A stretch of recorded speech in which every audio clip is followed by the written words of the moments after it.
অকৃতজ্ঞ হওয়া যাবে না। জন্ম থেকে মৃত্যু পর্যন্ত আমাদের সব নাজ নেয়ামত দান করেন কে? আপনার ক্ষমতা, আপনার পয়সা, আপনার সুখ শান্তি, আপনার রিজকের ফয়সালা, আপনার সৌন্দর্য সব কিছু আল্লাহ দেয়। সারা জীবন যদি সেজদায় পড়ে থাকেন, তারপরও একটা হাতের দাম আপনি পরিশোধ করতে পারবেন না, ঠিক না?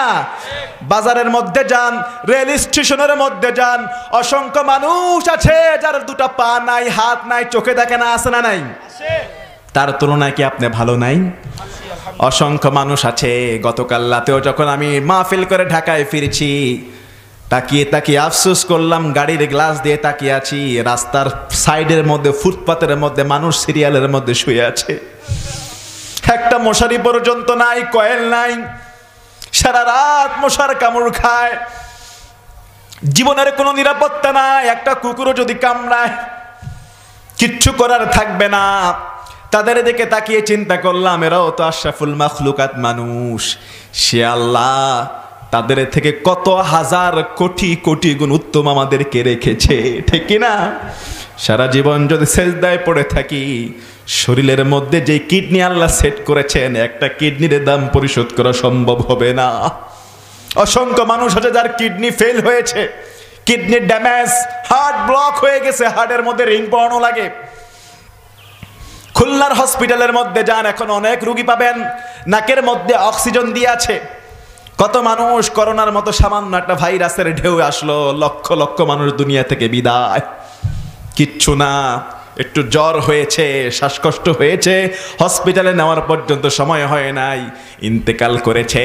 ডাক্তার বলছে করোনা, খবরদার আত্মীয় স্বজন পর্যন্ত মুখ দেখতে পারবে না। কি গজব আল্লাহ দিয়ে দুনিয়া থেকে সব সাফ করে ফেলতেছেন। সেই আল্লাহ আমাকে আপনাকে এত সুন্দর রাখলেন, এত সুস্থ রাখলেন, এত ভালো রাখলেন। এখানে অসংখ্য, আমরা বেশিরভাগ আছে জীবনের শরীরের মধ্যে এক ফোঁটা রক্ত দেওয়া লাগে না, ঠিক কি না? কখনোই আমাদের নাকের মধ্যে অনেকে আছে অক্সিজেন দেওয়া লাগে নাই। অসংখ্য মানুষ আছে, থ্যালাসিয়া নামক একটা রোগ আছে, যাদের এই রোগটা হয় প্রত্যেক মাসে মাসে শরীরের মধ্যে 2-3 ব্যাগ রক্ত দেওয়া লাগে। এক এক ব্যাগ রক্তের দাম 3 থেকে 4 হাজার টাকা। যার কিডনি নষ্ট হয়েছে, কিডনি আরেকটা পাওয়ার জন্য আমেরিকা পর্যন্ত দৌড়ায়, হার্টের চিকিৎসা করার জন্য সিঙ্গাপুর পর্যন্ত যায়। আল্লাহর প্রদত্ত কিডনি আর হার্ট যদি আপনি আবারও স্থাপন করেন, আবার লাগান, তারপরও আল্লাহর দেওয়ার মতো হবে না, ঠিক না? ও গোলাম, তারপরও তো আমরা আল্লাহর নাজ নেয়ামত খেয়ে আল্লাহর গোলামের হুকুমের স্বীকৃতি দেই না, তার জমিনে আমরা সেজদা করি না। আল্লাহ বলে, গোলাম তোর রক্তের দাম চাই না, অক্সিজেনের দাম চাই না, কিডনির দাম চাই না, হার্টের দাম চাই না। আমি আল্লাহ তোকে 4 হাত পাও দিয়ে, রেজেক দিয়ে, ডাল ভাত খাওয়ায় রেখেছি, তুই খালি আমার কাছে শুকরিয়া কর। তোমার শুকরিয়া হলো দৈনিক 5 ওয়াক্ত নামাজ, আল্লাহকে জমিনের মধ্যে সেজদা করো। আল্লাহ কয়, গোলাম তুমি যে আমাকে সেজদা করলা, তুমি যে আমাকে স্বীকৃতি দিলাম, তুমি যে আমার প্রতি সন্তুষ্ট, নাজ নেয়ামত খেয়ে আলহামদুলিল্লাহ বললা, যাও যাও, আমি এত খুশি হয়ে গেলাম। 10টা দুনিয়া সমান একটা জান্নাত তোমার জন্য আমি আল্লাহ বরাদ্দ দিয়ে দিব। সুবহানাল্লাহ। সেই জান্নাতে যেতে চাই কি চাই না? শুধু কি মুখে বললে হবে? বাস্তবে কিছু করার দরকার আছে না নাই?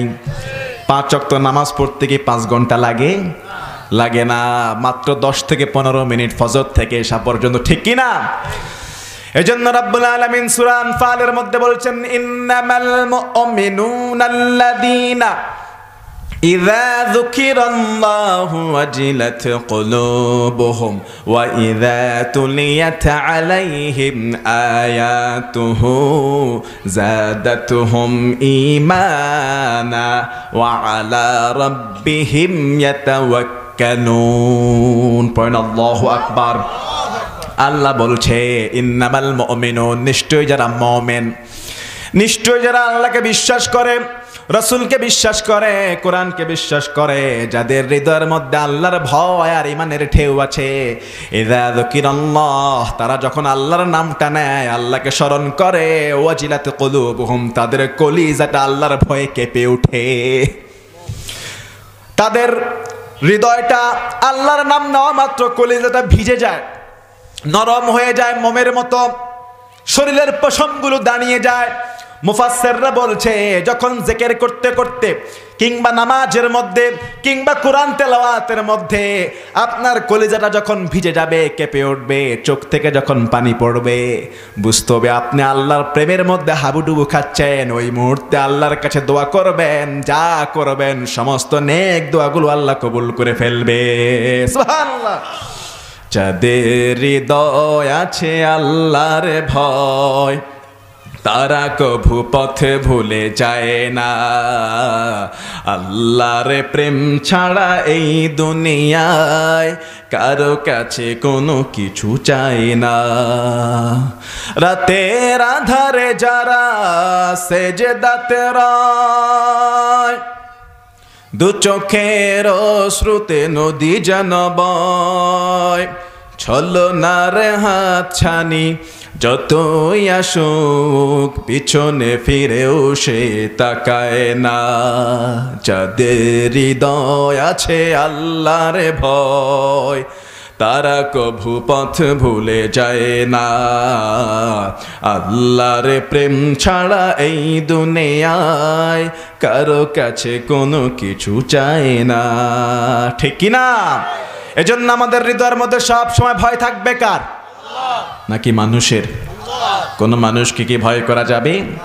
কোন মানুষের গোলামি কি করা যাবে? হক যেটা হক বলতে হবে, ভুল যেটা সেটা ভুল বলতেই হবে। আমাদের হৃদয়ের মধ্যে ভয় আর মহব্বত থাকতে হবে। একজনের চিল্লায় বলেন তিনি কে?